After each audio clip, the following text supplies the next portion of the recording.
Bab 611 Tawar-menawar dengan Raja Yama. Manfaat. Kaisan Qiang agak bingung. Apa maksudmu?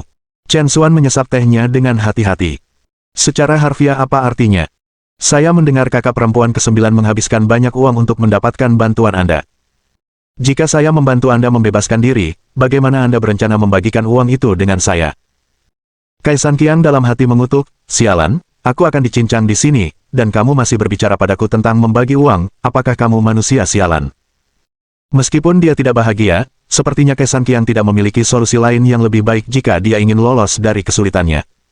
Itu hanya uang, saya akan memberikannya kepada Anda. Kaisan Qiang akhirnya membuat keputusan, berkata dengan semangat yang berani, baiklah, selama kamu membantuku membebaskan diri, uang yang diberikan kakak perempuan ke-9 padaku. Saya akan berbagi dengan Anda, 1 juta. Puff. Bahkan seseorang yang tenang seperti Chen Xuan tidak bisa menahan diri untuk tidak memuntahkan seteguk teh. Apakah pria kayak ini nyata, atau apakah Cui Fengjiu mengundang pelawak? Orang ini ada di ambang kematian, dan dia masih sangat pelit. 10 miliar, dan dia hanya bersedia memberikan 1 juta padaku. Dia benar-benar tidak menganggap hidupnya sendiri sebagai kehidupan sama sekali. Cui Fengjiu dan Zheng Nianyao di sampingnya juga dibuat meringis karena tingkah laku Kaisan Qiang. Saya telah melihat banyak orang eksentrik, tetapi saya belum pernah melihat orang seperti ini. Kaisan Qiang ini benar-benar kehilangan muka untuk kita. Tetapi pada saat ini, Kaisan Qiang tampaknya tidak mengerti tentang situasinya yang mengerikan, bahkan ingat untuk meneriaki Chen Xuan, jangan khawatir, segera setelah Anda membantu saya akan segera memberi Anda uangnya.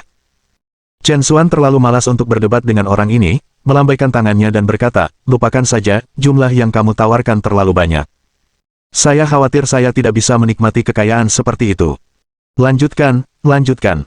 Setelah itu, Chen Xuan tidak lagi memperhatikannya dan kembali meminum tehnya. Kaisan Qiang hendak mengatakan sesuatu ketika tiba-tiba gelombang pedang menebas ke arahnya. Menyembur. Pisau itu mengenai tepat di bahu Kaisan Qiang, langsung membuka luka sepanjang setengah kaki, dari mana darah menyembur dengan liar. Kesakitan, Kaisan Qiang melolong kesakitan. Tu Changhai, mengisap cerutu, memandang Kaisan Qiang seperti orang memandang seekor anjing yang tidak patuh di rumah. Dia tidak terburu-buru untuk membunuh pria itu. Dia ingin menggunakan durasi merokok untuk menyiksa badut bodoh ini secara menyeluruh. Bang! Gelombang pedang lain bersiul ke arah Kaisan Qiang, yang harus menyeret tubuhnya yang terluka untuk terus menghindar demi nyawanya. Namun, Kaisan Qiang telah menyadari beratnya situasinya. Dengan kekuatan penuh, dia mungkin menghindari serangan Tu Changhai, tapi sekarang, dengan luka parah yang memperlambatnya, dia pasti akan menemui ajalnya cepat atau lambat. Satu-satunya hal yang harus dilakukan sekarang tampaknya meminta bantuan dari satu orang di luar ring yang mungkin bisa menyelamatkannya. Saudaraku, seperti ini, aku akan memberimu 10 juta. Bagaimana menurutmu? Kaisan Qiang akhirnya memutuskan untuk menaikkan tawarannya. Sayangnya, Chen Xuan tetap acuh tak acuh. Beberapa menit kemudian, Kaisan Qiang berjuang untuk bertahan, 50 juta. Chen Xuan terus minum teh. Baiklah, cukup sudah, seperti ini, saya akan memberikan 1 miliar. Kaisan Qiang berkata seolah memutuskan untuk mempertaruhkan semua yang dia miliki. Chen Xuan menggelengkan kepalanya tanpa daya, benar-benar kecewa. 2 menit lagi berlalu, seperti ini, saya akan habis-habisan, 1 miliar 100 juta. Bagaimana dengan itu? Chen Xuan sangat kesal sehingga dia merasa ingin naik ke panggung sendiri untuk membantai gangguan ini. Di ambang kematian, namun masih di sini, menerima tawaran itu, tanpa henti menyelidiki keuntungan saya. Orang ini, sepertinya dia bahkan akan tawar-menawar dengan Raja Yama jika dia mencapai dunia bawah. Chen Xuan benar-benar kehilangan kesabaran dengan orang ini dan berkata, beri aku 11 miliar, dan aku akan menyelamatkanmu. Kurang dari harga ini, dan itu bukan masalah besar. Itu benar, Chen Xuan tidak pernah berencana untuk mengambil uang Kaisan Qiang, dia hanya ingin membuatnya kehilangan 1 miliar, hanya untuk membuatnya sedikit jijik. Mendengar permintaan Chen Xuan, Kaisan Qiang sangat marah sehingga dia hampir mengutuk dengan keras. 11 miliar. Mengapa kamu tidak merampok seseorang saja? Bahkan jika aku mati, aku tidak akan memberimu uang sebanyak itu. Chen Xuan bertepuk tangan dan bersorak, bagus sekali, yakinlah, ketika kamu mati, aku akan memastikan untuk membakar 10 miliar itu untukmu. Kamu. Kaisan Qiang hampir tersedak sampai mati di tempat. Tepat pada saat itu, bang! Gelombang pedang menghantam, dan Kaisan Qiang tidak bisa menghindar tepat waktu. Seluruh punggungnya terkoyak oleh gelombang pedang, pakaiannya terkoyak, memperlihatkan luka berdarah di bawahnya, pemandangan yang terlalu mengerikan untuk ditanggung. Meski begitu, saudaraku, bisakah kamu pergi sedikit lebih murah? Dia masih tidak lupa untuk terus tawar-menawar dengan Chen Xuan. Chen Xuan benar-benar terlalu malas untuk mengucapkan sepatah kata pun, mulai sekarang, untuk setiap kata yang Anda ucapkan, harganya naik 1 miliar. Tidak, saudara, tidak bisakah kita membuatnya lebih murah? 12 miliar. Kamu benar-benar merampok orang di sini. 13 miliar. Saya. Kaisan Qiang sangat ketakutan sehingga dia tidak berani mengeluarkan suara lagi. Cui Fengjiu, Zheng Nianyao, dan yang lainnya tidak bisa menahan perasaan campur aduk antara tawa dan air mata. Bagaimanapun, Kaisan Qiang bertarung atas nama mereka. Sejujurnya, melihat Kaisan Qiang dikejar-kejar seperti anjing, berlumuran darah, mereka seharusnya merasakan simpati. Tetapi untuk beberapa alasan, pada saat ini, melihat Kaisan Qiang diperas oleh Chen Xuan demi uang, mereka semua merasakan kenikmatan yang tak terlukiskan. Pada saat ini, Tu Changhai benar-benar kehilangan kesabarannya, bernegosiasi tepat di depanku seolah-olah aku hanya hiasan. Baiklah, aku sudah menghabiskan rokokku, kamu bisa mati sekarang. Tu Changhai menjentikkan cerutu di tangannya, dan pada saat yang sama, mengangkat tangannya untuk memotong ke arah wajah Kaisan Qiang. Kaisan Qiang tiba-tiba ketakutan. Dia bisa dengan jelas merasakan niat membunuh di telapak tangan Tu Changhai. Dia yakin dia tidak bisa menghindari pukulan ini. Kaisan Qiang mengertakkan giginya, menguatkan hatinya, dan akhirnya berteriak, baiklah, 13 miliar, saya setuju. Selamatkan aku. Pada saat ini, telapak tangan Tu Changhai sudah ditebang, gelombang pedang besar merobek udara, dan sepertinya Kaisan Qiang akan terbelah dua. Kaisan Qiang, ketakutan, memejamkan mata, sudah bersiap menghadapi kematian. Tapi saat itu, Chen Xuan melangkah keluar dari stan penonton, langsung muncul di peron. Dengan tendangan, Kaisan Qiang dikirim terbang keluar. Tepat saat Kaisan Qiang diusir, potongan tangan Tu Changhai sudah jatuh. Boom! Halaman rumput di depan terbelah oleh jurang raksasa di dekat telapak tangan Tu Changhai, memanjang beberapa meter. Ya Tuhan! Penonton di sekitarnya sangat terguncang oleh serangan mengerikan Tu Changhai. Kaisan Qiang, yang telah berjuang untuk bangkit dari tanah, mau tidak mau mengecilkan lehernya. Beruntung baginya bahwa dia telah diusir tepat waktu, jika tidak, dia mungkin akan terbelah dua sekarang. Tu Changhai menarik kembali pendiriannya, wajahnya terlihat sedikit tidak senang saat dia melihat Chen Xuan. Apakah kamu akan mati untuknya sekarang? Chen Xuan berkata sambil tersenyum tipis, tampak terhibur, mau tak mau, harga yang dia tawarkan cukup tinggi. Pada titik ini, Tang Dao di tribun penonton tidak bisa lagi duduk diam, kakak senior, dialah yang melukai saya, Anda harus membalas dendam untuk saya. Lei Wanlong, yang berada di dekatnya, juga mengenali Chen Xuan. Sebelumnya, putranya Reddy telah terluka parah oleh Chen Xuan, dan bahkan ruang perjudiannya di Nanhu dijungkir balikan oleh Chen Xuan. Ketika musuh bertemu, mereka sangat iri. Saber King, kamu harus membunuhnya. Bab 612. Momen terakhir. Cui Fengjiu dan Zheng Nianyao juga tidak bisa menahan diri untuk tidak tegang. Semua orang sudah mengerti bahwa pertandingan sebelumnya antara Kaisan Qiang dan para ahli itu paling-paling hanya sebagai hidangan pembuka, dan sekarang, duel antara Chen Xuan dan Tu Changhai adalah hasil akhir dari duel berapi-api hari ini. Pertempuran ini menyangkut masa depan kota Huai. Pada saat ini, Tu Changhai tidak membuang kata-kata lagi dan dengan santai mengayunkan tangannya, mengirimkan gelombang pedang yang menebas langsung ke arah Chen Xuan. Tuan Chen, tangkap pedangnya. Zheng Nianyao berteriak keras, lalu melemparkan pedang panjang ke arah Chen Xuan. Pedang panjang ini secara khusus disiapkan untuk Chen Xuan oleh Zheng Nianyao, diperoleh dengan harga tinggi dari tangan seorang ahli penempaan pedang. Chen Xuan menangkap pedang itu dan dengan santai menebas. Bang! Gelombang pedang di depannya langsung terbelah. Alis Tu Changhai terangkat. Mampu mematahkan gelombang pedangnya dengan santai bukanlah sesuatu yang bisa dilakukan orang biasa. Sepertinya, aku meremehkanmu. Chen Xuan tersenyum tipis, tidak, kamu melebih-lebihkan dirimu sendiri. Wajah Tu Changhai langsung berubah dingin, sombong. Mencari kematian. Dengan mengatakan itu, Tu Changhai menyerang lagi dan lagi, mengirimkan gelombang demi gelombang pedang yang menebas Chen Xuan terus-menerus. Chen Xuan, bagaimanapun, tidak terburu-buru atau lambat, berurusan dengan setiap serangan yang datang. Bang bang bang bang. Saat pedang panjang Chen Xuan terus menebas, gelombang pedang itu meledak di udara satu demi satu, menciptakan suara keras, dan bahkan rerumputan di tanah pun hancur berantakan. Kerumunan di sekitar mereka hanya dibiarkan terpesona. Kaisan Qiang sudah lama sangat terkejut sehingga dia kehilangan kata-kata. Dia sekarang tahu bahwa itu Tu Changhai memang baru saja bermain dengannya sebelumnya. Jika pihak lain telah menyerangnya dengan keganasan seperti itu sebelumnya, dia mungkin sudah diretas menjadi bubur sekarang. Sesaat kemudian, Tu Changhai berhenti menyerang. Melihat Chen Xuan berdiri di sana tanpa cedera seolah-olah tidak terjadi apa-apa, ekspresi terkejut juga muncul di wajah Tu Changhai. Apa, kamu masih belum berencana untuk mengeluarkan keahlianmu yang sebenarnya? Chen Xuan berkata kepada Tu Changhai dengan tatapan penuh arti. Chen Xuan sangat jelas bahwa itu kemampuan Tu Changhai jauh dari itu. Pihak lain hanya menghemat kekuatan, belum mau mengungkapkan keahliannya yang sebenarnya.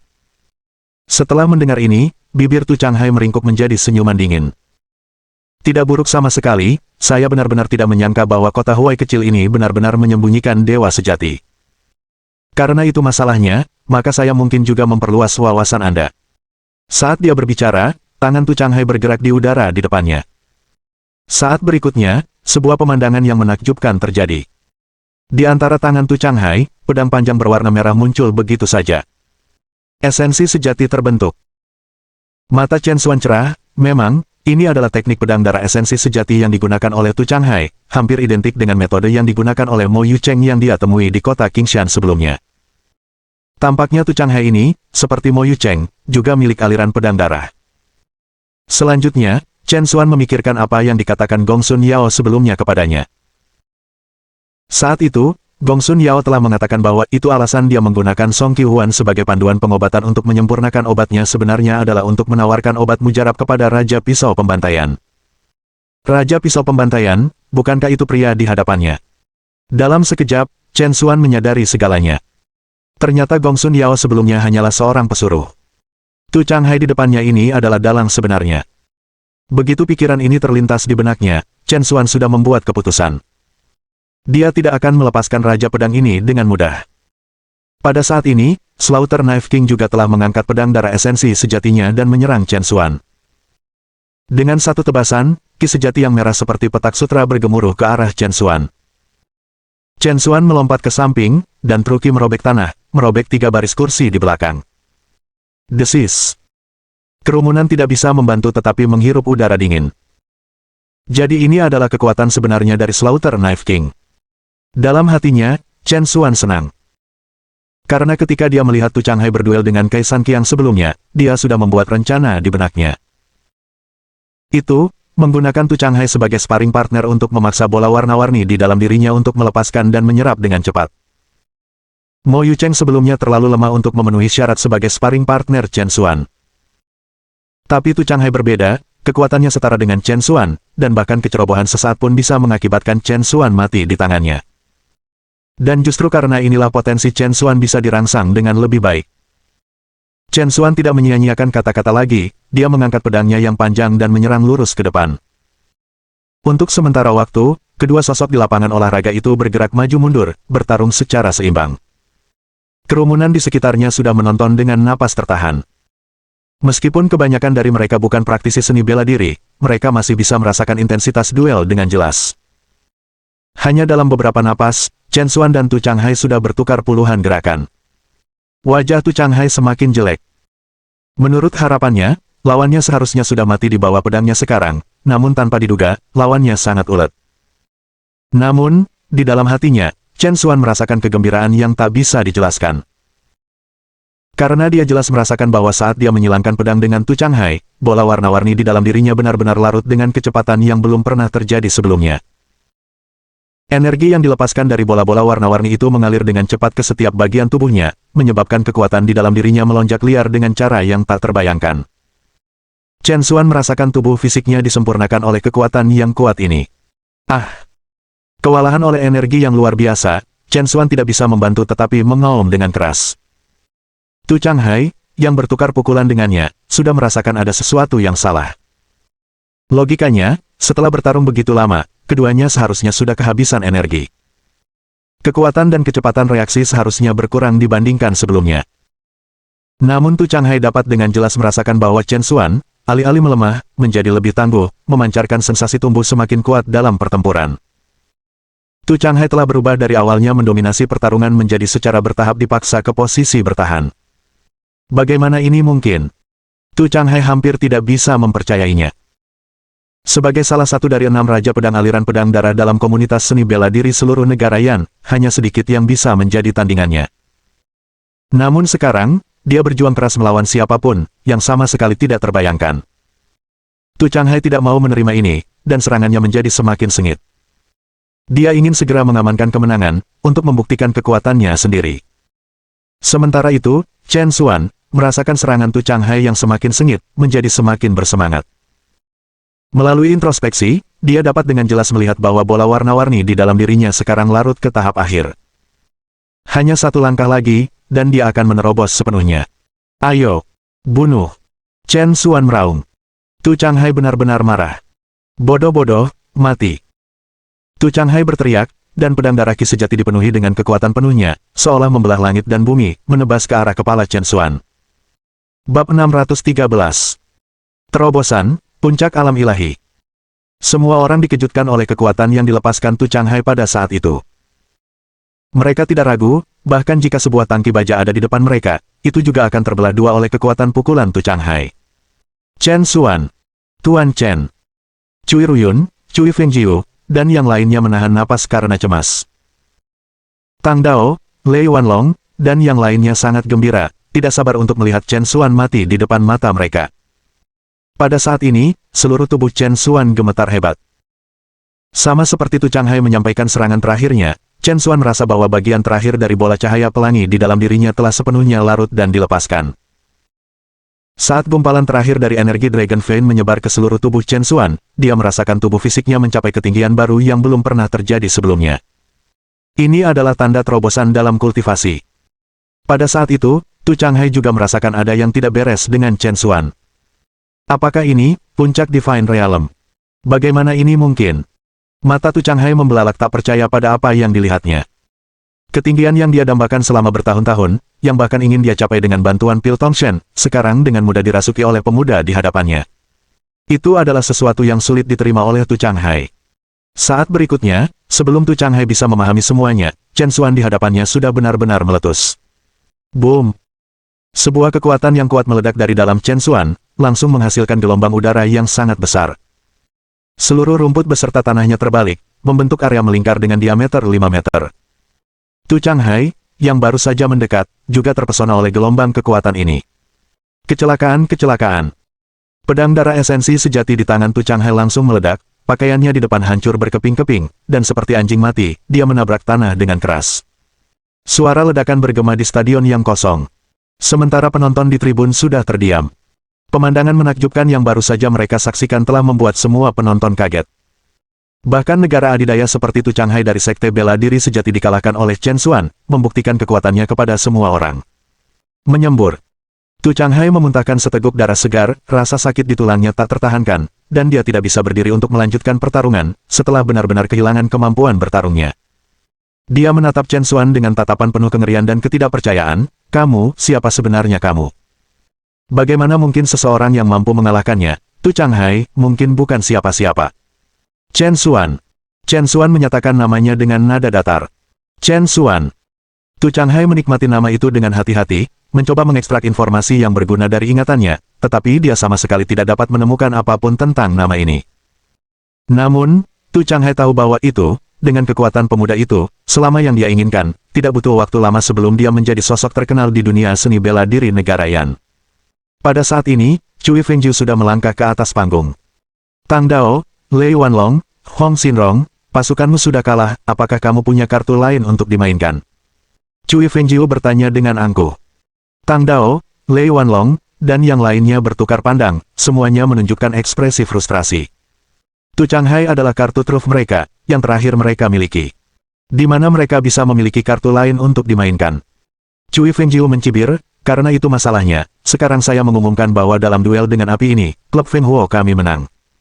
Segera setelah kata-kata ini diucapkan, orang-orang dari klub Feng Huo di tribun segera mengadakan perayaan yang meriah. Para anggota geng Wanlong dengan Tang Dao Lei Wanlong di kepala mereka menundukkan kepala, diliputi kekecewaan. Kalah dalam duel dengan api berarti mulai sekarang, wilayah kota Huai sama sekali tidak relevan bagi mereka. Ayo pergi. Dengan Tang Dao Lei Wanlong memimpin anggota mereka, mereka bersiap untuk pergi. Namun, Chen Xuan tiba-tiba angkat bicara, "Ingat, saya tidak ingin melihat bayangan salah satu dari Anda di kota Huai sebelum fajar besok, dan saya harap tidak melihat Anda lagi setelah itu. Atau yang lain, kematian." Tang Dao Lei Wanlong dan yang lainnya gemetar, tidak berani mengucapkan sepatah kata pun, dan segera pergi. Malam itu juga, Asosiasi Dadao, Geng Wanlong, Grup Hong, dan beberapa kekuatan asing lainnya mundur dari kota Huai dalam semalam. Dengan ini, duel dengan api secara resmi dinyatakan berakhir, dan bawah tanah kota Huai yang telah lama bermasalah akhirnya mulai kembali damai. 3 malam kemudian, Chen Xuan memarkir mobilnya dan berjalan ke gang tua. Pada saat yang sama, sebuah Rolls-Royce diparkir tidak jauh dari pintu masuk gang, diselimuti kegelapan. Paman Tu, anak itu ada di sini. Lihat, itu dia. Di dalam mobil, Mo Yucheng menunjuk Chen Xuan di kejauhan di luar jendela dan berkata kepada Tu Changhai. 2 hari yang lalu, Mo Yucheng tiba di kota Huai dari kota Pan, khusus untuk mencari paman tuannya, Tu Changhai, berharap Tu bisa membalas dendam dari kota Qingshan. Awalnya, Tu Changhai tidak menganggapnya serius. Kekalahan 3 hari yang lalu membuatnya merasa sedih, berpikir bahwa membunuh seseorang akan menghilangkan sebagian kebenciannya. Tu Changhai tidak menolak dan mengikuti Mo Yucheng ke sini. Namun, saat berikutnya, ketika Tu Changhai melihat dengan jelas wajah orang itu, dia tiba-tiba terserang seolah-olah seseorang telah mencengkeram tenggorokannya dengan erat, wajahnya dipenuhi kengerian, mata terbuka lebar. Dia tidak pernah bermimpi bahwa orang yang Mo Yucheng ingin dia balas dendam akan berubah menjadi Chen Xuan. Paman Tu, dia hampir masuk ke dalam, bunuh dia untukku sekarang, desak Mo Yucheng dengan putus asa. Tapi Tu Changhai di sampingnya tidak bereaksi sama sekali. Paman Tu, ada apa denganmu? Mengapa kamu tidak bergerak? Tanya Mo Yucheng yang bingung. Tu Changhai hanya bisa menghela nafas tanpa daya. Yucheng, mari kita lupakan saja. Kita tidak bisa membunuhnya. Apa? Mo Yucheng tercengang. Paman, apakah kamu bercanda? Apakah ada orang di dunia ini yang tidak bisa kamu bunuh? Tu Changhai tersenyum pahit, aku tidak hanya tidak bisa membunuhnya, aku hampir mati di tangannya 3 hari yang lalu. Apa? Ini? Mo Yucheng sangat terkejut sehingga dia kehilangan kata-kata. Bahkan Tu Changhai, raja pedang dari sekte besar dan ahli super, tidak cocok dengan Tuan Chen ini. Seberapa kuat Tuan Chen ini? Tidak heran. Tidak heran dia bisa memenangkan komando Putri Hongyu. Mo Yucheng berkata dengan emosi. Siapa yang kamu katakan? Tu Changhai merasakan sesuatu. Putri Komando Hongyu, Putri Markis Kota Jiang. Setelah itu, Mo Yucheng berbagi dengan Tu Changhai laporan singkat tentang peristiwa yang terjadi di kota Qingshan. Setelah mendengar cerita Mo Yucheng, Tu Changhai merenung, memang, Tuan Chen ini bukanlah sosok yang tidak dikenal. Dengan kekuatanku, mustahil untuk membunuhnya sekarang. Jika kamu benar-benar menginginkan balas dendam, aku khawatir hanya ada satu cara sekarang meminta ayahmu untuk keluar dari pengasingan. Ayahku. Mo Yucheng mengejek, jika ayahku ingin membunuhnya, itu akan semudah menghancurkan seekor semut. Hanya saja. Hanya apa? Tanya Tu Changhai. Bab 614. Aku punya cara untuk membalaskan dendammu. Mo Yucheng menghela nafas dan berkata, saya sudah menyelidiki, pria bermarga Chen ini dikenal sebagai Chen Fengchuo dan sekarang menjadi kesayangan dari 4 keluarga besar di Tenggara, Barat Laut, semuanya berlomba-lomba untuk kebaikannya. Jika kita secara terbuka bergerak melawan pria bermarga Chen ini, maka aliran pedang darah kita kemungkinan besar akan terseret ke dalam pergumulan di antara keempat keluarga ini. Seperti yang Anda ketahui, ayah saya tidak akan pernah mengambil risiko seperti itu untuk saya. Jadi, mari kita lupakan saja. Mo Yucheng memahami karakter ayahnya Mo Tianxiong dengan sangat baik, jadi pada saat ini, dia benar-benar putus asa. Namun, setelah mendengar kata-kata Mo Yucheng, Tu Changhai tersenyum misterius dan berkata, aku benar-benar punya cara untuk membuat ayahmu bersedia membalas dendam padamu. Mata Mo Yucheng berbinar, benarkah? Ke arah mana? Tu Changhai memberi isyarat agar Mo Yucheng mendekat. Tanpa berpikir, Mo Yucheng mendekatkan telinganya. Caranya adalah, Mo Yucheng mendengarkan dengan penuh perhatian kata-kata Tu Changhai, tetapi di saat berikutnya. Krek. Tiba-tiba, Tu Changhai bergerak, telapak tangannya menjepit leher Mo Yucheng seperti benda besi, mencengkeramnya erat-erat. Mo Yucheng terkejut, Paman Tuan, apa yang kamu lakukan? Tatapan Tu Changhai sedingin es, tidakkah kamu ingin tahu metode ayahmu untuk membalas dendam padamu? Baiklah, saya beritahu Anda sekarang. Jika kamu baru saja dikalahkan oleh Chen Xuan, Mo Tianxiong secara alami tidak akan peduli. Tapi jika kamu mati, maka itu cerita yang berbeda. Saya yakinkan Anda, Mo Tianxiong bahkan akan membalikkan kota Huai untuk membalaskan dendam Anda. Dengan begitu, keinginanmu akan terpenuhi. Apa? Mo Yucheng hampir tidak bisa mempercayai telinganya. Tu Changhai rela mengorbankan nyawanya sendiri untuk membuat ayahnya membunuh Chen Xuan untuknya. Pria ini hanyalah orang gila. Mengapa? Mo Yucheng tidak percaya bahwa itu Tu Changhai hanya bertindak berdasarkan dorongan hati. Senyum Tu Changhai menyeramkan, bagaimana menurutmu? Saya adalah kepala Raja Pedang Aliran Pedang Darah, orang terkuat di bawah ayahmu. Logikanya, seni pedang darah seharusnya diwariskan padaku. Tapi bagaimana dengan ayahmu Mo Tianxiong? Dia bersikeras menahannya dariku, dan jangan pikir aku tidak tahu mengapa dia melakukan ini itu karena dia ingin menyimpannya untukmu untuk mengambil alih sebagai pemimpin Sekte Junior Blood Saber Stream berikutnya, bukan? Awalnya, akulah yang dipilih tuan kita sebagai pemimpin berikutnya, tapi kemudian ayahmu Mo Tianxiong mencurinya dariku. Dan sekarang, Mo Tianxiong ingin menyerahkan kepemimpinan kepadamu juga. Dia benar-benar memperlakukan aliran pedang darah ini seolah-olah itu milik keluarga Mo-nya sendiri. Mo Yucheng ketakutan, dia tidak tahu bahwa Tu Changhai, yang selalu tampak sangat setia kepada ayahnya, telah menyembunyikan ketidakpuasan yang begitu besar. Mo Yucheng sangat menyesal. Seandainya dia tahu, dia tidak akan pernah mencari bantuan dari Tu Changhai, seorang pria dengan ambisi liar.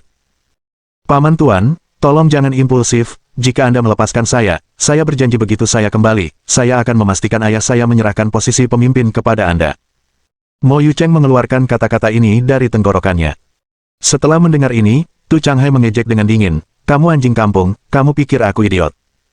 Izinkan saya memberitahu Anda, posisi pemimpin sekte adalah milik saya cepat atau lambat, jadi turunlah dengan tenang dan buka jalan bagi saya."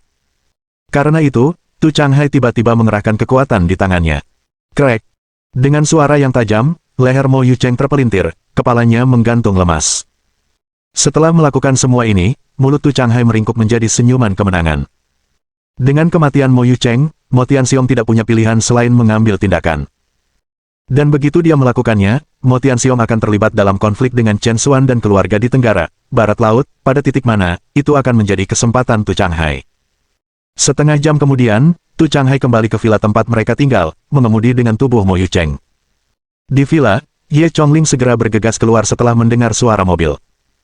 Dia telah mengetahui tentang pencarian Tu Changhai dan Mo Yucheng untuk membalas dendam terhadap Chen Xuan, jadi dia sangat senang melihat mobil itu kembali. Bagaimana hasilnya, kakak senior Mo, apakah kamu membunuh Chen itu? Namun, saat berikutnya, Ye Chongling benar-benar tercengang. Bukan hanya Ye Chongling, bahkan murid-murid aliran pedang darah yang mengikuti Mo Yucheng menuruni gunung pun terkejut. Mereka melihat Tu Changhai membawa Mo Yucheng turun dari mobil, dan tubuh Mo Yucheng kaku, jelas sudah menjadi mayat. Apa yang terjadi? Ye Chongling berseru dengan ngeri. Kesedihan dan kemarahan terukir di wajah Tu Changhai, itu Chen Xuan. Dia yang membunuh Yucheng. Apa? Ye Chongling berdiri di sana dengan tercengang. Para murid aliran pedang darah juga tidak bisa mempercayai telinga mereka. Setelah beberapa saat, Ye Chongling meraung, "Chen Xuan. Bajingan itu. Kita tidak bisa membiarkan dia lolos dengan ini, kita harus membalaskan dendam kakak senior Mo." Balas dendam. Balas dendam. Para murid aliran pedang darah juga meraung dengan marah. Tu Changhai juga memiliki tekad yang kuat, Yucheng dimaksudkan untuk menjadi pemimpin sekte junior aliran pedang darah kita di masa depan. Dia sama sekali tidak bisa mati dengan sia-sia. Kami akan membawa tubuh Yucheng kembali ke sekte sekarang, dan meminta pemimpin sekte untuk membalaskan dendam Yucheng. Balas dendam. Balas dendam. Para murid aliran pedang darah tidak meragukan kata-kata Tu Changhai. Sementara itu, ketika Chen Xuan kembali ke rumahnya di gang kecil, dia menemukan bahwa rumahnya sangat ramai malam ini. Itu adalah Ding Lijuan dan Han Bowen yang datang berkunjung membawa hadiah. Sejak Chen Xuan menikah dengan Han Jingting, Ding Lijuan dan Han Bowen selalu memandang rendah Chen Xuan dan ibunya Su Suzhen, dan mereka jarang mengunjungi rumah mereka. Dalam pandangan mereka, rumah tangga Su Suzhen terlalu lusuh dan tidak layak untuk mereka kunjungi. Dan sekarang, Ding Lijuan dan Han Bowen telah berinisiatif untuk berkunjung, dan mereka bahkan membawa banyak hadiah, yang memang langka. Tidak hanya itu, begitu Chen Xuan masuk, dia mendengar suara tawa ceria di ruang tamu, menandakan bahwa Ding Lijuan dan Han Bowen sedang melakukan percakapan yang sangat harmonis dengan Su Suzhen. Bahkan Jingting dan Yu kecil menunjukkan ekspresi gembira di wajah mereka. Ini jelas karena tindakan Chen Xuan baru-baru ini, yang telah sepenuhnya mengubah pendapat Ding Lijuan dan Han Bowen tentang dirinya. Melihat pemandangan ini, Chen Xuan merasa sangat lega di dalam hatinya. Mampu membuat kedua keluarga bergaul secara harmonis adalah sesuatu yang selalu diimpikan Chen Xuan. Chen Xuan sudah kembali. Melihat Chen Xuan, Ding Lijuan tidak bisa menahan senyum. "Kami baru saja berbicara tentang kamu. Berbicara tentang aku. Bagaimana denganku?" Chen Xuan bertanya dengan rasa ingin tahu. Ding Lijuan memiliki tatapan misterius. "Tentu saja, kami berbicara tentang Anda dan Jingting yang memiliki anak kedua." Ah! Chen Xuan tercengang. Ding Lijuan melanjutkan, "Kamu dan Jingting telah menikah untuk waktu yang tidak singkat sekarang, dan Yu kecil juga tumbuh dewasa, saatnya kalian berdua mempertimbangkan untuk memiliki anak kedua. Ibumu juga setuju, bagaimana menurutmu? Chen Xuan tersenyum masam, tidak menyangka bahwa hal pertama yang harus dipertimbangkan setelah kedua keluarga bergaul adalah ini. Selama Jingting tidak keberatan, apapun yang berhasil untukku. Chen Xuan menendang bola ke lapangan Han Jingting. Setelah mendengar ini, wajah Han Jingting yang sangat cantik langsung berubah menjadi merah. Tapi Ding Lijuan tidak memberi Han Jingting kesempatan untuk berbicara, menyatakan dengan gembira, kamu tidak keberatan, dan tentu saja, Jingting juga tidak keberatan. Kalau sudah beres, kalian berdua bisa mulai bersiap-siap mulai malam ini. Bab 615. Melakukan perjalanan bisnis bersama besok. Di malam hari, setelah Ding Lijuan dan Han Bowen pergi, Xiao Yu juga pergi tidur dengan Su Shuzhen. Di kamar tidur, hanya Chen Xuan dan Han Jingting yang tersisa. Ruangan yang remang-remang itu sunyi. Chen Xuan tiba-tiba berbicara, istri, kami belum menyelesaikan tugas yang ditetapkan ibu untuk kami. Bagaimana dengan kita, malam ini? Han Jingting sudah gugup, dan setelah mendengar kata-kata Chen Xuan, wajahnya yang cantik langsung memerah lebih merah, terbakar karena panas. Tugas apa? Ibuku bercanda, dan kamu menganggapnya serius. Han Jingting ditegur. Chen Xuan merasakan gelombang kekecewaan. Sepertinya masalah itu akan terulang kembali. Namun, sebelum Chen Xuan mulai merasa kecewa, dia mendengar Han Jingting melanjutkan, selain itu, rumah kita terlalu kecil, bagaimana jika kita membangunkan Xiao Yu? Saya harus pergi ke Haidong besok untuk membahas sebuah proyek, mengapa Anda tidak ikut dengan saya? Mata Chen Xuan berbinar. Rumahnya terlalu kecil. Khawatir membangunkan Xiao Yu. Melakukan perjalanan bisnis bersama besok. Ini. Bahkan jika Chen Xuan lambat, dia sudah memahami implikasi dari kata-kata Han Jingting. Dia langsung sangat bersemangat sehingga darahnya mendidih, dan dia semua bangkit. Baiklah, kalau begitu kita akan melakukan perjalanan bisnis bersama besok. Kata-kata Chen Xuan penuh dengan kegembiraan. Han Jingting meludah, baiklah, tidurlah sekarang. Keesokan paginya, Chen Xuan dan Han Jingting naik pesawat ke Haidong. Haidong adalah kota pesisir yang terletak di bagian paling timur negara Yan. Baik ekonomi maupun lokasi geografisnya sangat penting, menjadikannya pusat kota yang sebenarnya di seluruh wilayah timur. Pentingnya perjalanan bisnis Han Jingting sebenarnya cukup besar, itu untuk mengamankan proyek besar untuk JRN Corporation. Jibao Corporation adalah perusahaan terkemuka di industri kimia harian negara Yan, dengan kantor pusatnya berlokasi di Haidong. Faktanya, mengingat ukuran JRN Corporation saat ini, ia bahkan tidak memenuhi syarat untuk bergabung dengan perusahaan papan atas seperti Jibao Corporation, yang memiliki aset melebihi 300 miliar. Tetapi untuk beberapa alasan, Han Jingting telah menerima undangan kerjasama dari Jibao Corporation kemarin, memintanya untuk pergi ke kantor pusat Jibao untuk diskusi kerjasama strategis. Mampu bekerja sama dengan Jibao Corporation benar-benar merupakan peluang besar bagi JRN Corporation. Selain itu, proyek yang ingin didiskusikan Jibao Corporation melibatkan rencana ekspansi timur perusahaan selama 5 tahun ke depan. Mereka berencana untuk mempercayakan operasi pasar selama 5 tahun ke depan kepada JRN Corporation untuk kolaborasi. Nilai yang diproyeksikan dari proyek ini setidaknya 50 miliar. Jika mereka bisa bergabung dengan Jibao Corporation, pengembangan JRN Corporation dapat dipercepat setidaknya 10 tahun. 2 jam kemudian, pesawat tiba di bandara Jibao Corporation. Orang-orang dari Jibao Corporation sudah menunggu di sana. Halo, Presiden Han, saya Direktur Departemen Pemasaran di Jibao Corporation, Tong Jun, selamat datang di Haidong. Seorang pria berusia 30-an berkacamata disambut dengan wajah tersenyum penuh sambutan. Mendengar pengenalan diri Tong Jun, Han Jingting agak terkejut. Direktur Departemen Pemasaran. Jika itu adalah Direktur Pemasaran perusahaan lain, itu akan menjadi satu hal, tetapi Jibao Corporation adalah perusahaan super besar dengan nilai pasar lebih dari 300 miliar. Direktur pemasaran mereka memegang posisi yang sangat tinggi, dengan kekuatan untuk menentukan nasib perusahaan kecil. Dan sekarang, Jibao Corporation telah mengirim pejabat tinggi seperti itu ke bandara untuk menyambutnya secara pribadi. Ini. Bahkan Han Jingting sendiri merasa bahwa resepsi itu mungkin terlalu terkenal untuknya. Presiden Tong, perusahaan Anda benar-benar terlalu sopan. Anda bisa saja membiarkan asisten Anda atau salah satu orang Anda datang menjemput kami. Bagaimana mungkin kami menyusahkan Anda untuk datang sendiri untuk menerima kami? Han Jingting agak tersanjung. Namun, Tong Jun hanya tersenyum tipis, tentu saja itu perlu. JRN Corporation adalah mitra yang sangat dihargai oleh Jibao Corporation. Itu hanya pantas bagi saya untuk datang secara pribadi. Setelah itu, tatapan Tong Jun tertuju pada Chen Xuan yang berdiri di sampingnya, ini pasti Tuan Chen, kan? Saya minta maaf karena tidak mengenali Anda. Tong Jun membungkuk sedikit dan berjabat tangan dengan Chen Xuan, bahkan lebih hormat daripada dia memperlakukan Han Jingting barusan. Ini benar-benar mengejutkan Chen Xuan. Apa, kamu kenal aku? Ah, ini. Tong Jun terkejut sejenak, lalu buru-buru menjelaskan, tentu saja. Saya telah mendengar sedikit tentang perusahaan Anda. Perusahaan ini didirikan oleh Anda dan Presiden Han. Saya secara alami pernah mendengar nama Anda. Saya mengerti. Chen Xuan mengangguk. Meskipun penjelasan Tong Jun tampaknya cukup masuk akal, Chen Xuan tidak dapat menghilangkan perasaan bahwa sikap Tong Jun terhadapnya aneh. Namun, Chen Xuan tidak bisa meletakkan jarinya pada apa yang tidak normal tentang hal itu.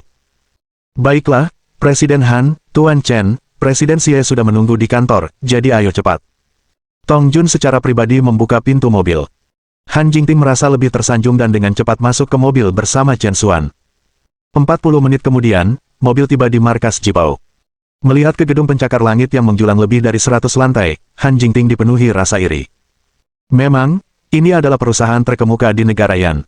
Seperti inilah perusahaan yang sangat besar. Di dalam hatinya, Han Jingting tidak bisa tidak bermimpi tentang kapan dia bisa membangun JRN Corporation menjadi perusahaan yang begitu besar. Kemudian, Tong Jun memimpin Han Jingting dan Chen Xuan menaiki gedung ke kantor ketua. Presiden Han, Tuan Chen, jika Anda bisa menunggu di sini, saya akan segera menjemput Presiden Xie. Setelah mengatakan ini, Tong Jun meninggalkan kantor. Tapi Tong Jun hampir tidak pergi ketika pintu kantor dibuka oleh orang lain. Beberapa pengawal mengawal seorang pemuda langsung ke kamar. Tanpa sepatah kata pun, pemuda itu duduk di depan Han Jingting, membuatnya benar-benar bingung. Han Jingting hendak berbicara ketika pemuda itu langsung berkata, "Kamu adalah Han Jingting, ketua JRN Corporation." Han Jingting mengangguk, "Ya, saya Han Jingting. Bolehkah saya bertanya siapa Anda?" Salah satu asisten pemuda itu berkata dengan angkuh, "Ini Tuan Muda Guo, dan ayahnya adalah Guo Qilong, komandan kedua di Haidong." Han Jingting tertegun sejenak. Putra dari komando kedua Haidong, identitas pemuda ini ternyata cukup signifikan. Namun, dia belum pernah bertemu dengannya sebelumnya, jadi apa arti dari kemunculannya yang tiba-tiba? "Kami di sini untuk menemui Presiden Xie. Bolehkah saya bertanya apakah Tuan Muda Guo punya saran untuk kita?" Han Jingting bertanya. Guo Lang menjawab dengan arogansi, "Tidak ada saran untuk diberikan, hanya di sini untuk memberitahu Anda bahwa Jinlang Corporation akan menjadi mitra strategis untuk wilayah timur Jibao Corporation selama 5 tahun ke depan. Kamu bisa pergi sekarang." "Apa?" Han Jingting terkejut. Dia telah melakukan perjalanan jauh-jauh dari kota Huai, dan sekarang Guo Lang ini hanya mengirimnya pergi dengan pemberitahuan belaka. Ini agak berlebihan. Tetapi mengingat identitas khususnya dan berada jauh di Haidong, Han Jingting tidak dapat benar-benar membuat keributan. Dia hanya bisa menahan amarahnya dan berkata, "Tuan Muda Guo, mitra strategis harus menjadi urusan Jibao Corporation untuk memutuskan. Sepertinya Anda tidak dalam posisi untuk membuat keputusan ini untuk Presiden Xie, bukan?" Bab 616. Apa yang terbesar? Guo Lang mencibir, "Nona Han, betapa naifnya kamu. Tahukah Anda apa hal terbesar di dunia ini?" "Apa?" Han Jingting bertanya. Guo Lang berkata dengan arogan, "Tentu saja, itu kekuatan. Izinkan saya memberitahu Anda, di sini di Haidong, ayah saya tidak ada duanya kecuali satu. Siapapun yang saya katakan adalah mitra strategis Jibao, itulah dia. Apakah kamu mengerti?" Guo Lang penuh percaya diri, benar-benar menunjukkan suasana lalim. Han Jingting sangat marah dengan sikap arogan Guo Lang. Dia sangat menyadari bahwa dengan status dan posisi Guo Lang, di Haidong, dia memang memiliki pengaruh seperti itu. Namun, dia telah bekerja sangat keras, datang dari kota Huai dengan penuh harapan, hanya untuk mendapatkan hasil seperti itu, yang membuat Han Jingting merasa sangat marah. Saat itu, Chen Xuan mulai berbicara perlahan. "Apa yang baru saja kamu katakan? Saya tidak begitu mengerti." Guo Lang, kesal, berkata, "Saya berkata, perusahaan Jinlang akan menjadi mitra strategis Jibao selama 5 tahun ke depan di wilayah timur, apakah Anda mengerti?" Tampar. Sebelum Guo Lang bisa menyelesaikan kalimatnya, Chen Xuan menamparnya tepat di wajahnya. "Masih belum cukup jelas, mengapa Anda tidak menjelaskan lebih lanjut untuk saya?" kata Chen Xuan, menatap Guo Lang dengan ekspresi main-main. Guo Lang benar-benar tercengang oleh tamparan dari Chen Xuan. Bukan hanya Guo Lang, bahkan Han Jingting dikejutkan oleh tindakan Chen Xuan yang tiba-tiba. Bagaimanapun, Guo Lang dianggap sebagai tokoh penting di Haidong, namun Chen Xuan berani memukulnya dengan sangat tiba-tiba. Dari mana dia mendapatkan keberanian itu? Faktanya, Han Jingting mulai menyadari pada titik tertentu bahwa dia tidak dapat lagi memahami pria di sampingnya. Dari awalnya pemalu dan pengecut hingga sekarang, mengambil tindakan tegas, bagaimana pria ini bisa berubah begitu dalam. Setelah menerima tamparan, Guolang sangat marah. Kau berani memukulku? Guolang meraung. Ekspresi Chen Xuan dingin, bukankah kamu baru saja bertanya pada istriku, apa hal terbesar di dunia ini? Sekarang saya akan mengajukan pertanyaan yang sama kepada Anda, tahukah Anda apa hal terbesar di dunia ini? Apa? Guolang bertanya secara naluriah. Chen Xuan tersenyum tipis, kepalan tangan. Boom! Guolang merasakan kegelapan di depan matanya dan hampir pingsan. Ketika dia berdiri kembali, dia melihat rongga matanya berubah menjadi hitam dan ungu, hampir menyerupai mata panda, yang bahkan membuat Han Jingting tidak bisa menahan tawanya. Guolang benar-benar marah.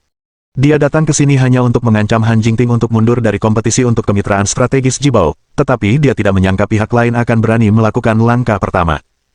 Sialan, ini adalah wilayah Haidong, Guolang, dan sejak kapan itu menjadi tempat di mana orang luar bisa menggertaknya.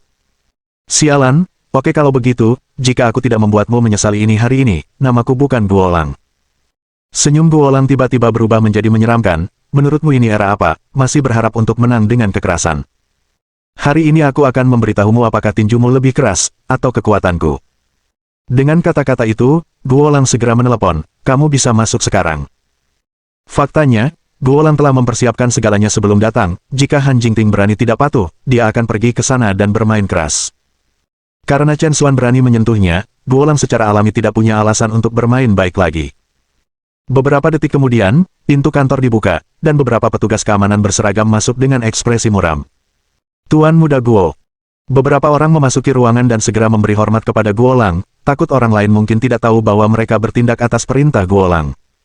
Guolang menunjuk Chen Xuan dan Han Jingting, berkata, ini mereka. Saya menduga mereka telah menyelundupkan mereka.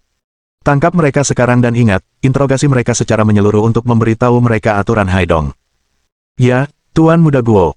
Beberapa anggota staf mendekat untuk membawa Chen Xuan dan Han Jingting pergi. Dengan wajah dingin dan tegas, Han Jingting berkata, jangan dengarkan dia. Sejak kapan kita memiliki barang selundupan? Ini murni fitnah. Namun, saat Han Jingting selesai berbicara, asisten Guolang melemparkan sebuah tas berisi bubuk putih ke dalam dompet Han Jingting. Sekarang kamu melakukannya. Asisten itu memandang Han Jingting dengan wajah sombong, sangat sombong. Han Jingting hampir mati karena tindakan asistennya. Melemparkan sesuatu ke dalam tasnya tepat di depan staf, sungguh berani. Kalian semua melihat itu, bukan? Dia melemparkannya ke dalam. Dia menjebakku. Han Jingting berteriak pada anggota staf. Tetapi anggota staf saling memandang, lalu semua menggelengkan kepala. Nona, apa yang kamu bicarakan? Kami tidak melihat apa-apa. Apa? Kau? Han Jingting sangat marah sehingga dia merasa ingin muntah darah. Anggota staf ini sebenarnya berkolusi dengan Guolang. Apakah tidak ada hukum yang tersisa di Haidong sama sekali? Pemimpin anggota staf berkata dengan wajah tegas, cukup bicara, ikutlah dengan kami sekarang untuk bekerja sama dalam penyelidikan. Saat dia berbicara, pemimpin mengeluarkan sepasang borgol dingin dan bergerak untuk menguncinya di pergelangan tangan Han Jingting. Namun, sebelum dia bisa menyentuh Han Jingting, Chen Xuan menamparkan tangannya. Untuk berpikir bahwa petugas keamanan publik akan secara terang-terangan berkolusi dengan penjahat untuk menjebak warga biasa, kamu benar-benar pantas mati.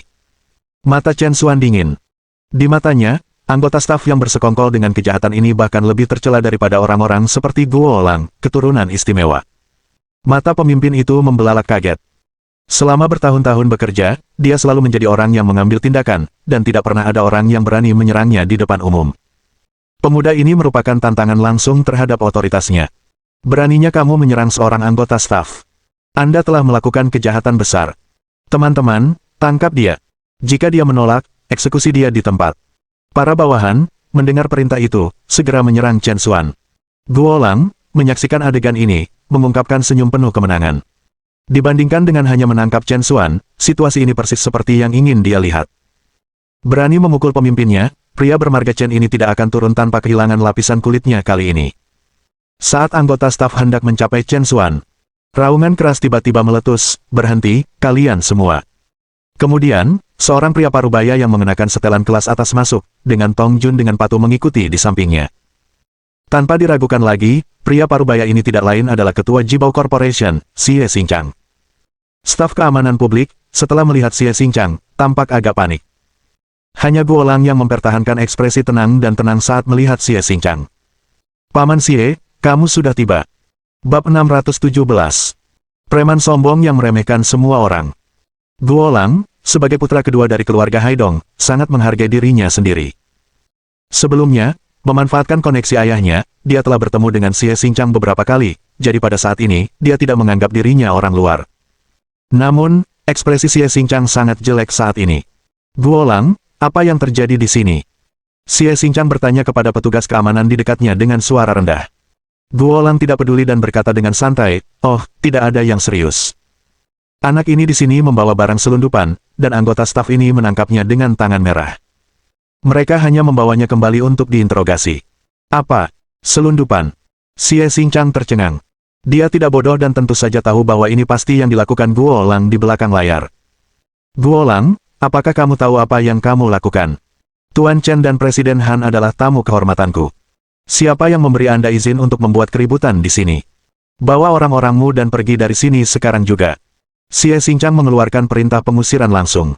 Mendengar ini, Guolang langsung menunjukkan ketidaksenangannya. Dia, putra kedua Laut Timur yang terhormat, bahkan jika Xie Xingchang adalah ketua Jibao Corporation, seharusnya tidak menunjukkan rasa tidak hormat padanya. "Paman Xie, sebenarnya, saya datang ke sini untuk mendapatkan kualifikasi mitra strategis dengan Jibao Corporation selama 5 tahun ke depan. Anda tahu kekuatan Jinlang Corporation. Bagaimana saya bisa mendengar bahwa Anda bermaksud memberikan slot kemitraan strategis ini kepada perusahaan kecil seperti Jiaren Corporation, yang tidak memiliki latar belakang maupun kekuatan? Paman Xie, jangan kehilangan akal sehat, perusahaan Jinlang saya adalah pilihan terbaik untuk perusahaan Jibao."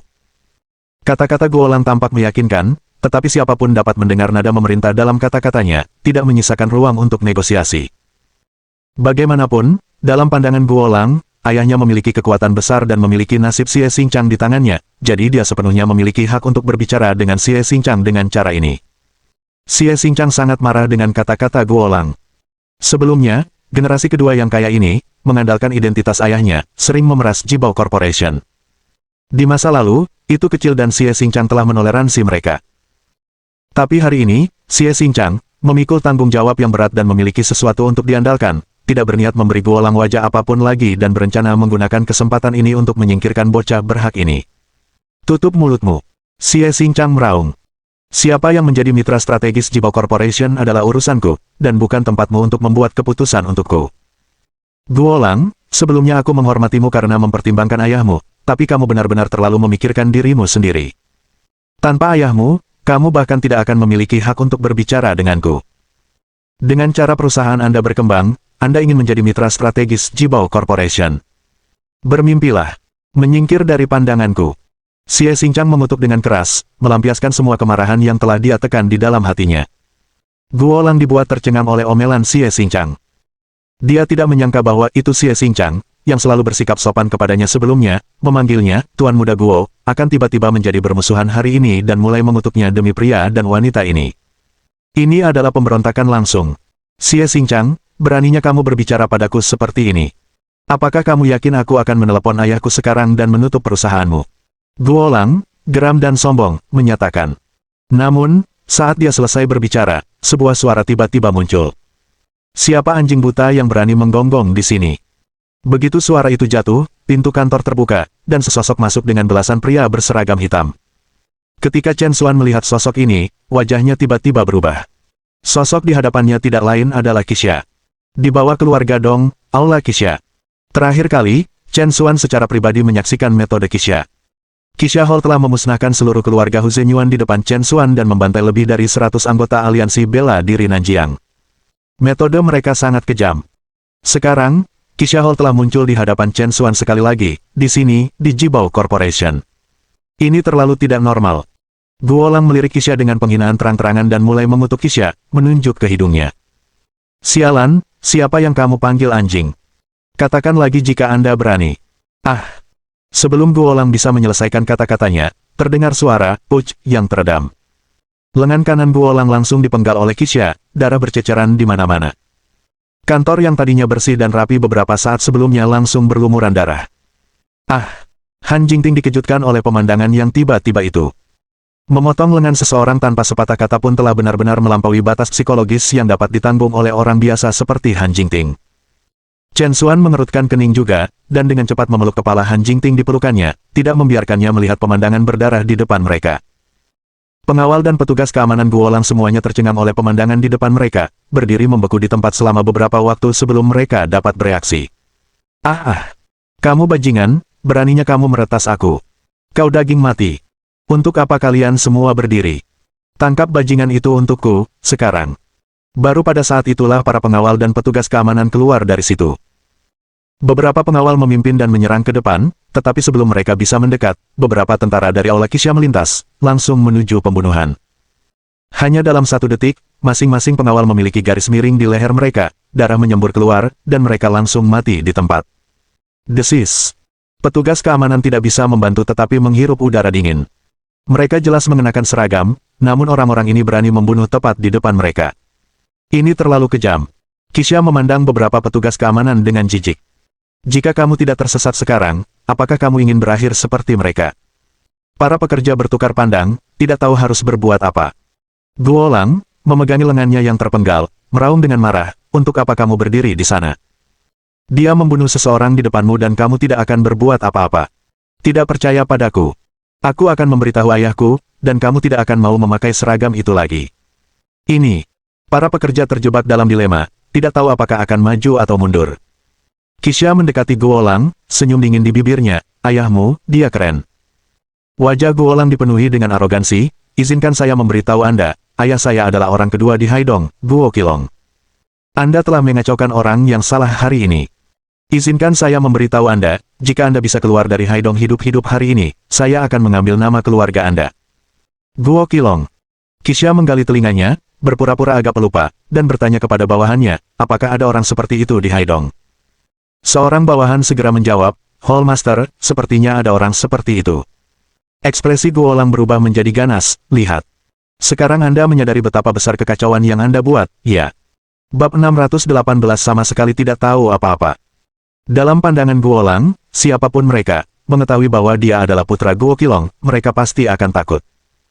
Namun, apa yang tidak diharapkan Guolang adalah setelah mendengar kata-katanya, Qixia di depannya tertawa dingin, ya, saya sangat takut sekarang. Mengapa kamu tidak menelepon ayahmu sekarang, jadi aku bisa melihat betapa hebatnya ayahmu? Apa?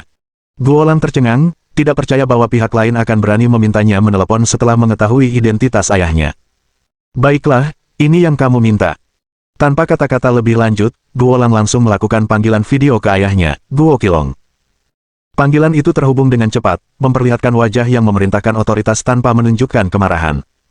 Itu tidak lain adalah komando kedua Haidong, Guo Qilong.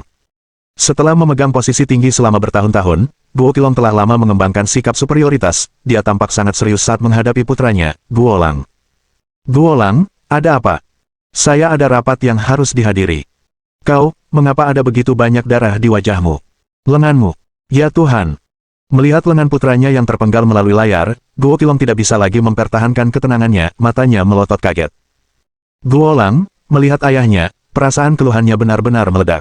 Ayah, tanganku dipotong, kamu harus membalas dendam padaku. Guolang mulai menangis keras di layar. Guo Qilong sangat marah. Sebagai komandan kedua Haidong, dia memegang status yang luar biasa, dan sekarang seseorang telah berani memenggal lengan putranya di wilayahnya sendiri. Ini sama sekali tidak menghormati Guo Qilong.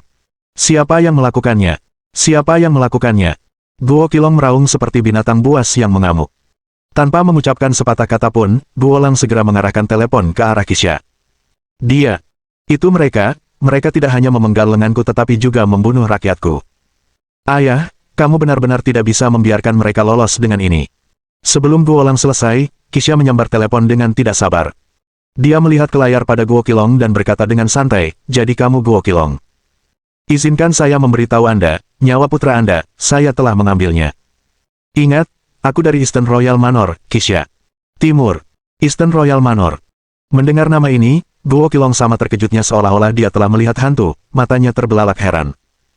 Kemudian, Guo Qilong tiba-tiba menyadari sesuatu dan berteriak, tidak, jangan. Sayangnya, sudah terlambat. Guolang, tidak mengerti apa yang terjadi, mengambil kembali telepon dari Qixia. Saat berikutnya, Qixia diusir. Tabrakan. Ada suara keras saat jendela dari lantai ke langit-langit hancur berkeping-keping, dan Guolang dikirim terbang keluar jendela.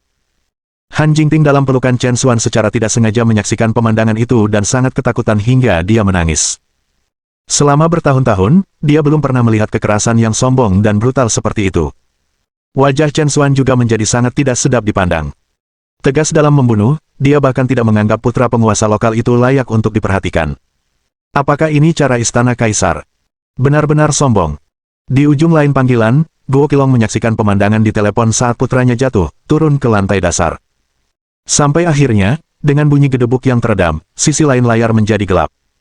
Ponsel Guo Qilong juga jatuh ke tanah dengan suara gemerincing. Eastern Royal Manor. Putranya sendiri benar-benar telah menyinggung Eastern Royal Manor. Ini adalah dendam yang tidak akan pernah bisa dia balas. Pada saat ini, di dalam kantor, petugas keamanan itu sudah ketakutan, bahkan tidak berani menarik napas dalam-dalam. Kisha melirik mereka dan dengan santai berkata, apakah kamu belum pergi, atau kamu ingin bergabung dengannya di sana? Tidak, tolong. Lari untuk itu.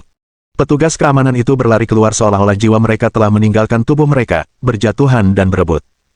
Kisha menggelengkan kepalanya tanpa daya sebelum mengalihkan pandangannya ke Chen Xuan di depannya. Arunan Jiang, kita bertemu lagi. Wajah Kisha dipenuhi dengan senyum main-main. Kata-kata itu sepertinya memiliki semacam kekuatan sihir, membuat Han Jingting, yang bersembunyi di pelukan Chen Xuan, tiba-tiba berhenti gemetar. Dia perlahan mengangkat kepalanya, menatap Kisha dengan tak percaya. Kamu, apa yang baru saja kamu panggil dia? Han Jingting bertanya dengan heran. Kisha tersenyum pahit, tampak tidak percaya. Tidak mungkin, Arunan Jiang, apakah kamu benar-benar tidak pernah memberitahu istrimu tentang identitasmu? Han Jingting tampak tercengang, identitas apa? Chen Xuan, apa sebenarnya yang dia maksud? Saya. Chen Xuan ragu-ragu untuk berbicara, tidak tahu harus mulai dari mana. Kisha tersenyum, sepertinya Arunan Jiang enggan mengatakannya. Dalam hal ini, mungkin saya harus melakukan penghormatan. Tutup mulutmu. Chen Xuan tiba-tiba meledak. Dia membanting meja dengan keras, dan meja kopi di depannya langsung hancur berkeping-keping, berubah menjadi debu. Gelombang niat membunuh menyebar seketika ke seluruh kantor, dan para prajurit aula Kisha sangat terkejut sehingga mereka buru-buru berdiri di depan Kisha, mengatur diri mereka menjadi formasi pertahanan. Namun Kisha tidak bisa menahan diri untuk tidak bertepuk tangan, senyum penuh di wajahnya, tolong, Arunan Jiang, tenanglah. Jangan terburu-buru, karena kamu tidak ingin istrimu mengetahui identitasmu, maka aku juga akan tetap diam. Kisha mengatakan dia akan tetap diam, tetapi jelas dari nadanya bahwa dia sengaja membangkitkan rasa ingin tahu Han Jingting, memicu perselisihan antara Chen Xuan dan Han Jingting. Memang, setelah mendengar Kisha mengatakan ini, ekspresi Han Jingting langsung berubah serius. Jangan pedulikan dia, lanjutkan saja bicara. Kisha memandang Chen Xuan dengan wajah lucu, tertawa, Arunan Jiang, istrimu sepertinya sangat tertarik dengan identitasmu. Bagaimana menurutmu? Haruskah aku memberitahunya, atau tidak? Chen Xuan memelototi dengan marah. Dia telah melihat dengan jelas niat Kisha, mengetahui bahwa meskipun Kisha tidak memberitahunya, dengan kepribadian Han Jingting, dia pasti tidak akan melepaskannya. Pada akhirnya, Chen Xuan tidak membuat pernyataan apapun. Tidak ada pernyataan yang berarti persetujuan diam-diam. Selanjutnya, Kisha berbicara langsung, Nona Han, dengarkan baik-baik, suamimu adalah Tuan Chen yang termasyhur dari kota Huai, dan juga Arunan Jiang, yang ditunjuk oleh Raja Timur kita sendiri. Dia adalah orang dengan kekayaan dan kekuasaan yang luar biasa, dengan miliaran yang dimilikinya, bahkan Markis Liangjiang harus menunjukkan rasa hormatnya. Sekarang, kamu harus memiliki pemahaman baru tentang suamimu, kan? Boom! Sangat kaya dan berkuasa. Dengan miliaran. Apakah ini masih Chen Xuan yang dia kenal? Tapi sekarang, Han Jingting akhirnya mengerti banyak hal. Mengapa bahkan keluarga Zheng harus menyenangkan Chen Xuan? Mengapa Cui Ruyun akan membawakan anggur Chen Xuan? Mengapa Chen Xuan bisa menang atas naga tidur Liu Mingkong? Mengapa apapun yang terjadi, Chen Xuan dapat dengan mudah menyelesaikannya? Dan mengapa temannya Lo Ani lebih suka menghancurkan hubungan perkawinannya dengan Chen Xuan, bahkan menawarkan dirinya dengan rela, hanya untuk berpegang teguh pada Chen Xuan? Ternyata dia sudah tahu. Lo Ani tahu, Cui Ruyun tahu, keluarga Zheng tahu. Sepertinya hanya dia, Han Jingting, yang sama sekali tidak mengerti tentang pria di depannya. Bab 619. Saya harus menjadi orang yang meminta maaf. Han Jingting menatap Chen Xuan, dengan tergila-gila bertanya, apakah yang dia katakan itu benar? Apakah Anda benar-benar Tuan Chen yang terkenal di seluruh Nanjiang? Chen Xuan menghela nafas tanpa daya, maaf, Jingting. Aku tidak bermaksud menyembunyikannya darimu. Jangan bilang lagi. Han Jingting berteriak dengan marah. Perasaan ditipu itu tidak menyenangkan, dan itu membuat rasa aman dan kepercayaan yang baru saja berhasil dibangun Han Jingting di sekitar Chen Xuan menjadi tidak stabil. Kisha berkata sambil tersenyum, Nona Han, bukankah semua wanita berharap pria mereka sukses? Suamimu sekarang adalah Runanjiang yang terhormat, dengan aset bernilai ratusan miliar. Berbicara dengan benar, Anda harus bahagia. Lalu mengapa kamu marah? Han Jingting memaksakan senyum di hatinya.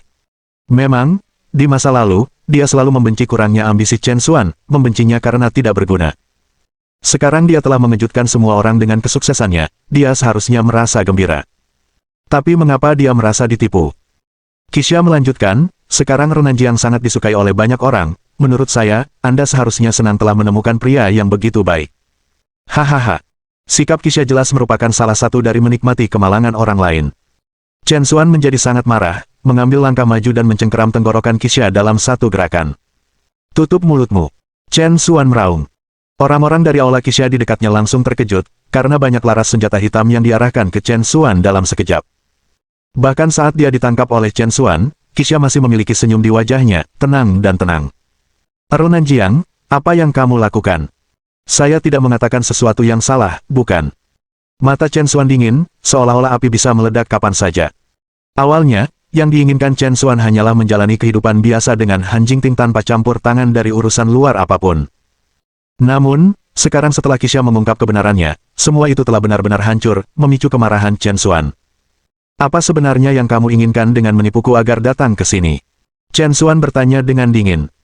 Sekarang, dia secara alami menyadari bahwa apa yang disebut kerjasama Han Jingting dengan Jibao Corporation sama sekali tidak sederhana.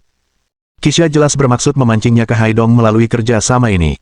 Kisha terkekeh, berkata menggoda, Runanjiang, kamu benar-benar salah paham. Bukankah kita semua orang dari keluarga Dong? Niat buruk apa yang mungkin saya miliki terhadap Anda? Saya hanya mengira perusahaan Nona Han agak terlalu rapuh dan ingin memberikan bantuan melalui Jibao Corporation milik Presiden Xie. Han Jingting menghela nafas dalam-dalam di dalam hatinya.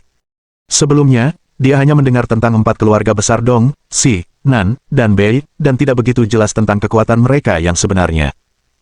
Tapi sekarang, bahkan perusahaan super seperti Jibao harus memberi penghormatan kepada keluarga-keluarga hebat ini, yang sumber dayanya dapat mereka kuasai dengan mudah.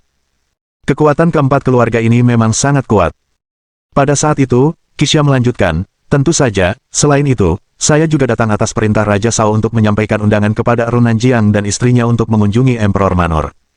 Saya harap Runanjiang akan menghormati kita dengan kehadirannya. Raja Muda Timur ingin bertemu Chen Xuan. Ini jelas merupakan alasan utama mengapa Kisha telah menipu Chen Xuan untuk datang ke Haidong. Suara Chen Xuan sedingin es, dan bagaimana jika saya tidak ingin melihatnya? Sejak awal, Chen Xuan tidak pernah berniat untuk terlibat dengan 4 keluarga Dong, Nan, Xi, dan Bei. Namun Kisha tersenyum dingin, menyindir dengan kata-katanya, sepertinya bukan terserah kamu untuk memutuskan. Bagaimanapun, Raja Sao kami ingin bertemu dengan Anda dan Nona Han. Implikasi dalam kata-katanya jelas merupakan ancaman bagi kehidupan Han Jingting. Chen Xuan menjadi sangat marah, apakah kamu meminta kematian? Cengkeraman Chen Xuan tiba-tiba menegang, seolah siap mengeksekusi Kisha di tempat. Chen Xuan, tidak. Han Jingting berteriak ketakutan. Han Jingting benar-benar tidak ingin peristiwa seperti itu terungkap dengan melibatkan Chen Xuan. Setelah mendengar ini, Chen Xuan berhenti sejenak dalam gerakannya. Kisha, dari awal hingga akhir, menunjukkan ekspresi kegilaan yang tidak peduli, seolah-olah dia memiliki kepercayaan diri yang mutlak. Runanjiang, kamu memang tangguh, tapi betapapun hebatnya kamu, bisakah kamu benar-benar melindungi istrimu dan semua kerabatmu secara komprehensif? Kamu. Chen Xuan mendidih dengan niat membunuh, matanya merah. Kisha melanjutkan, yakinlah, Raja Muda Timur kita sangat menghargai bakat, dan hanya ingin bertemu langsung dengan Anda. Selama Anda ikut dengan saya kali ini, Istana Kaisar kami akan menjamin untuk tidak mengganggu Anda sedikit pun setelahnya. Kisha menggunakan wortel dan tongkat, dan Chen Xuan berharap dia bisa membunuhnya di tempat. Namun, dia juga sangat jelas bahwa, dengan kekuatannya saat ini, dia jauh dari mampu melawan keluarga Dong. Pada akhirnya, Chen Xuan hanya bisa mengalah, baiklah, aku akan menemuinya. Namun, aku akan pergi sendiri, biarkan istriku pergi. Kisha mengangguk, tentu saja, tidak masalah. Tapi Runanjiang, akan lebih baik jika kamu menepati janjimu, jika tidak, itu tidak akan baik untuk kita berdua. Aku akan memberimu 10 menit untuk mengucapkan selamat tinggal pada Nona Han. Setelah berbicara, Kisha, bersama dengan semua anak buahnya, langsung pergi. Jingting, maafkan aku. Setelah semua orang pergi, Chen Xuan menundukkan kepalanya dengan menyesal. Tapi saat itu, Han Jingting sudah sadar kembali. Kamu tidak perlu meminta maaf, akulah yang harus minta maaf. Apa? Chen Xuan tercengang. Han Jingting melanjutkan, saya ingat sekarang, kata-kata itu, yang pernah Anda ucapkan kepada saya sebelumnya. Kamu bilang kamu adalah Tuan Chen, yang membuat nama di kedua wilayah Jiang. Kamu mengatakan bahwa bahkan keluarga Zheng berusaha menyenangkanmu. Kamu juga bilang kamu bernilai puluhan miliar. Hanya saja, aku tidak mempercayaimu. Air mata mulai mengalir dari mata Han Jingting, hatinya bercampur emosi. Dia selalu mengklaim bahwa Chen Xuan lah yang telah mengkhianati kepercayaannya, tetapi kenyataannya adalah, Chen Xuan telah mengungkapkan segalanya padanya, dia hanya tidak ingin mempercayainya. Han Jingting menatap mata Chen Xuan, berkata, kamu harus berhati-hati saat pergi bersama mereka. Xiao Yu dan aku akan menunggumu di rumah. Chen Xuan mengangguk, baiklah. Tunggu aku. Berputar.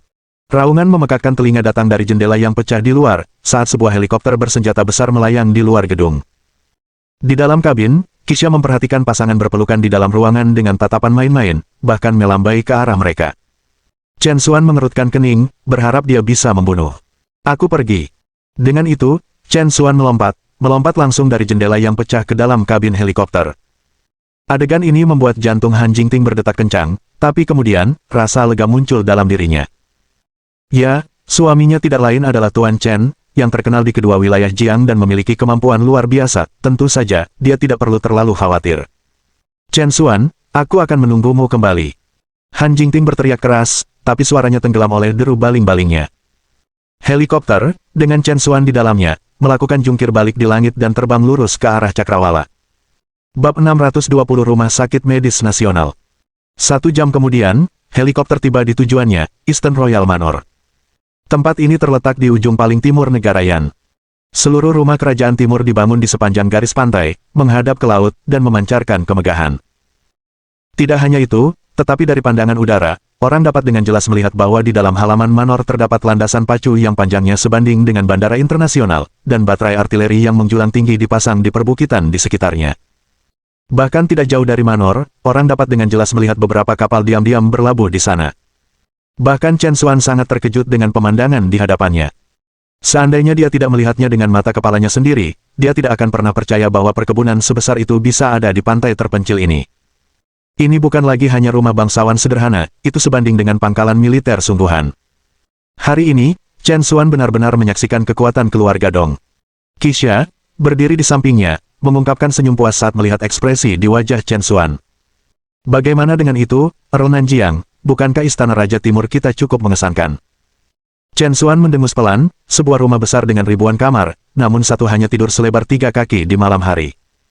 Kekayaan 10.000 guan, namun seseorang hanya membutuhkan 3 kali makan sehari. Rumah bangsawan ini memang sangat bagus, sayang sekali Kaisar Anda mungkin tidak dapat menikmatinya sekarang, bukan? Kamu. Kisha tidak bisa berkata-kata karena jawaban Chen Xuan. Ekspresi sombong di wajahnya telah lenyap sama sekali. Helikopter itu terbang melewati gedung-gedung megah, dan setelah beberapa saat, akhirnya tiba di atas sebuah istana besar. Orang bisa melihat dengan jelas di bawah, atap istana menjulang tinggi, perkasa dan megah. Ini adalah tempat tinggal Raja Timur, serta aula utama pusat dari seluruh istana. Di depan istana, ada sebuah alun-alun besar, dikelilingi oleh pilar-pilar batu, yang puncaknya berkilauan di bawah sinar matahari. Melihat lebih dekat, orang dapat melihat bahwa setiap kepala pilar bertatakan berlian seukuran kuku, mempesona dan menarik perhatian. Nilai berlian ini saja tidak dapat diukur, namun hanya digunakan untuk dekorasi. Kemewahan dari Eastern Royal Manor terlihat jelas. Pada saat ini, di alun-alun di depan aula utama, beberapa pria tua berpakaian putih sedang mengobrol santai. Jika seseorang dari komunitas medis hadir, mereka pasti akan menyadari bahwa itu orang-orang ini adalah beberapa raksasa medis paling terkenal di negara Yan, masing-masing adalah dokter suci nasional yang asli. Bahkan dokter divine seperti Zhang Hongru dan Fang Chengqian dari 2 wilayah Nanjiang tidak dapat dibandingkan dengan beberapa orang ini. Faktanya, orang-orang ini semua berasal dari satu tempat institut medis nasional. Tempat itu adalah tanah suci pengobatan yang sebenarnya. Hanya segelintir orang, hampir tidak lebih dari selusin, dari seluruh negara Yan yang bisa masuk ke National Medical Institute. Namun sekarang, hampir setengah dari tokoh terkemuka institut telah datang ke Eastern Royal Manor. Secara alami, ini bukan atas kemauan mereka sendiri. Beberapa bulan yang lalu, para dokter nasional ini telah dibujuk untuk datang ke sini oleh orang-orang dari Eastern Royal Manor. Mereka hanya memiliki satu tujuan, dan itu untuk menghidupkan kembali Raja Timur. Selama waktu ini, para dokter nasional telah menghabiskan banyak metode yang tak terhitung jumlahnya, semuanya berakhir dengan kegagalan, dan kepercayaan diri mereka telah habis. Saya mendengar bahwa Raja Sao telah menemukan jiwa malang lainnya untuk datang mengobati penyakit Raja Timur, dia akan segera tiba. Saya juga pernah mendengarnya, rupanya itu adalah dokter dewa yang baru menonjol dari Nanjiang, cukup ahli dalam bidang kedokteran. Masih harus dilihat apakah dia bisa menyembuhkan penyakit Raja Timur atau tidak. Pada saat ini, seorang dokter nasional berambut perak mengejek, "Kamu sudah terlalu lama berada di sini, apakah pikiranmu menjadi tumpul?" Seorang dokter dari Nanjiang, tidak peduli seberapa terampil teknik medisnya, seberapa cemerlang dia. "Tidakkah kamu memikirkannya, penyakit yang bahkan kita tidak berdaya melawannya, bagaimana mungkin orang yang tidak dikenal memiliki solusi?" Raja muda itu putus asa, oleh karena itu upaya sembrono untuk mencari bantuan. "Apakah Anda semua juga kehilangan akal sehat?" Dokter nasional berambut perak memarahi beberapa orang itu, yang, setelah mendengar kata-katanya, segera menundukkan kepala dengan sedih. "Tuan Tan benar, kami memang semua bingung, dengan bodohnya menggantungkan harapan kami pada seorang dokter herbal lokal dari sebuah kota kecil. Memang, Tuan Tan bahkan menyuruh kami menggunakan jade kors ginseng dan revival grass, yang masih belum berhasil. Keahlian luar biasa apa yang mungkin dimiliki dokter muda ini?" Dokter nasional berambut perak, bernama Tan Yuanhai, memiliki keterampilan medis yang luar biasa, bahkan orang kedua di negara Yan pernah memujinya sebagai reinkarnasi Hua Tuo. Bahkan di tempat seperti National Medical Institution, Tan Yuanhai berdiri di puncak hierarki. Itulah mengapa para dokter nasional ini sangat menghargai Tan Yuanhai. Adapun Chen Xuan, yang disebut dokter ilahi yang berasal dari kota kecil Huai, dia tidak lebih dari sebuah lelucon di mata para dokter nasional yang sangat mementingkan diri sendiri ini. Sementara itu, sebuah helikopter telah tiba di atas alun-alun. "Istana di bawah kami adalah kamar tidur Raja Timur kami, dan Raja muda kami telah menunggumu selama beberapa waktu," kata Kisha dengan suara yang dalam, menatap ke arah istana. Ekspresi Chen Xuan dingin, "Bagus, aku juga ingin bertemu Raja mudamu yang memanipulasi segalanya dari balik layar." Saat berbicara, Chen Xuan tidak ragu-ragu dan melompat dari helikopter yang melayang ratusan meter di udara. Rahang Kisha hampir jatuh ke tanah saat melihat ini, tepat saat dia hendak berbicara. Orang ini melompat dari ketinggian seperti itu dan tetap sepenuhnya tanpa cedera adalah sesuatu yang bahkan dia, Kisha, tidak dapat capai. Hanya dalam beberapa bulan, kekuatan Tuan Chen semakin kuat. Pada saat itu, Tan Yuanhai dan beberapa dokter nasional lainnya, yang telah mendiskusikan dokter herbal dari kota Huai, juga melihat helikopter di atas mereka. "Dengar, itu pasti helikopter yang membawa dokter herbal muda itu dari kota Huai, kan?" "Tunggu, ada seseorang di pintu helikopter." "Surga, apa yang dia lakukan?" "Dia tidak akan melakukannya." Seseorang menyadari apa yang sedang terjadi tetapi tidak dapat mempercayai pikiran mereka sendiri. Saat berikutnya, sosok di pintu memang melompat dari langit setinggi 100 meter. Boom! Suara keras bergema, seolah-olah tanah berguncang, langsung menendangi awan debu yang memenuhi udara. Di dalam awan debu ini, sosok ramping perlahan muncul. Tan Yuanhai dan para dokter nasional lainnya sangat terkejut sehingga mata mereka hampir keluar dari rongganya, tubuh mereka menegang, dan mereka kehilangan kata-kata. Chen Xuan, di sisi lain, bahkan tidak melirik mereka saat dia melewati mereka dan langsung menuju pintu depan istana pusat. Pintu istana terbuka, dan seorang remaja muda yang tampak banci memimpin orang-orang keluar dari istana. Senyum remaja itu hangat, seperti angin musim semi di antara pohon-pohon persik yang bermekaran, membangkitkan rasa hangat pada orang-orang di sekitarnya. Jika ditempatkan di antara orang-orang biasa, remaja ini pasti akan dilihat sebagai pemuda yang sangat baik dan lugas. Siapa yang bisa membayangkan bahwa remaja ini sekarang memegang kekuasaan yang sangat besar, memerintah beberapa negara bagian di perbatasan timur, sebagai tuan muda keluarga Dong. Raja Timur Muda. Mohon dukungan dari omom ante-ante sekalian, buat subscribe atau sharekan novel Mimin ke Facebook kalian, agar channel Mimin bisa terus berkembang. Dengan begitu, Mimin bisa lebih semangat untuk up novel seru lain ke depannya. Buat teman-teman yang sudah subscribe dan sharekan novel Mimin, Mimin ucapkan terima kasih sebanyak-banyaknya.